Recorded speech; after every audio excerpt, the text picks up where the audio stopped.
Hello friends, welcome back to my channel. கழுகுகளுக்கு பறவைகள் இனத்தில் எப்போவுமே ஃபஸ்ட்டு ப்ளேஸ் தாங்க. ஏன்னா அதுங்க வாழக்கூடிய விதம், அதுங்க பிரச்சனைகளை கையாளக்கூடிய அந்த முறை, அதுங்களோட பழக்க வழக்கங்கள் இதெல்லாம் மிக சிறந்ததாக இருக்குன்னு சொல்கிறாங்க. அதனால தான் கழுகுகள் பறவைகளுக்கு மட்டும் இல்லாமல் மனுஷங்களுக்கும் ஒரு நல்ல எக்ஸாம்பிளாக வாழ்ந்துட்டுருக்கு. ஆமாங்க, கழுகுகிட்ட இருந்து நாம் கற்றுக்கிறதுக்கு நிறைய விஷயங்கள் இருக்குது. அதனோட மென்டாலிட்டி அண்ட் அதனோட ஆட்டிடியூடெல்லாம் பார்த்தீங்க அப்படின்னா ரொம்பவே பெரிய விஷயமா இருக்குங்க. கழுகுகள் எப்போவுமே தனியாக தான் பறக்கும். காகம், கிளி, புறா இந்த மாதிரியான பறவைகளோட அது சேர்ந்து பறக்கவே பறக்காது.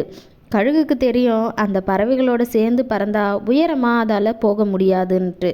மற்ற பறவைகளுக்கு கழுகுகளைப் போல உயரமாக சென்று பறக்கிறதுக்கு திறமையோ இல்லை சக்தியோ கிடையாதுங்க. அதே போல தாங்க நாமளும் நம்மளோட லைஃப்பில் நம்மளுடைய எண்ணங்கள், நம்மளுடைய தாட்ஸை ஒரு ஹை லெவலில் வச்சுக்கணும். உயர்ந்த குறிக்கோளை நம்ம செட் பண்ணணும். அந்த மாதிரியான பர்சன்ஸ் கூட நம்ம பழகினா மட்டும்தான் நம்மளுடைய எண்ணங்களும் ஒரு உயர்ந்த இடத்துக்கு போகும், நம்மளோட குறிக்கோளும் உயரும்னு சொல்கிறாங்க. அதை விட்டுட்டு சாதாரணமாக எந்த குறிக்கோளும் இல்லாமல் வெட்டியாக எந்த முயற்சியும் எடுக்காத மனுஷங்களோட சேர்ந்தோம் அப்படின்னா நம்முடைய வாழ்க்கையும் சாதாரணமாக தாங்க இருக்கும். பொதுவாக நம்முடைய நேரத்தை யாரோட செலவு பண்ணுறோமோ அவங்கள மாதிரியே தான் நம்மளோட எண்ணங்களும் மாறும்னு சொல்கிறாங்க. ஸோ இப்போ நீங்கள் முடிவு பண்ணுங்கள், நீங்கள் உங்களோட நேரத்தை யாரோட ஸ்பெண்ட் பண்ண போகிறீங்க அப்படின்ட்டு. அது மட்டும் இல்லைங்க, இந்த கழுகுகள் 5 கிலோமீட்டர் தொலைவில் இருக்கக்கூடிய அதோட இரையை கூட அதுங்களால் பார்க்க முடியுமா?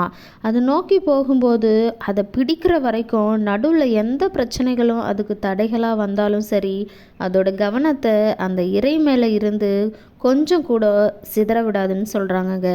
இந்த ஒரு விஷயந்தான் நம்ம எப்படி ஃபோக்கஸ் பண்ணணும் அப்படின்றத சொல்லுது.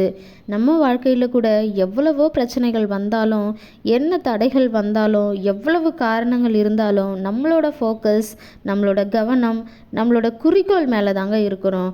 நம்ம சக்ஸஸ் ஆகிற வரைக்கும் நம்ம குறிக்கோள்லேருந்து நம்மளோட கவனத்தை சிதறவே விடக்கூடாது.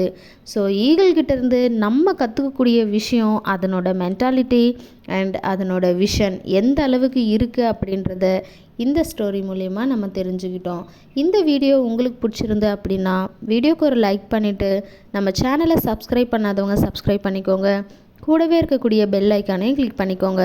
அப்போ தான் நான் போடக்கூடிய வீடியோஸோட நோட்டிஃபிகேஷன் உங்களுக்கு வரும். தேங்க்யூ ஃபார் வாட்சிங்.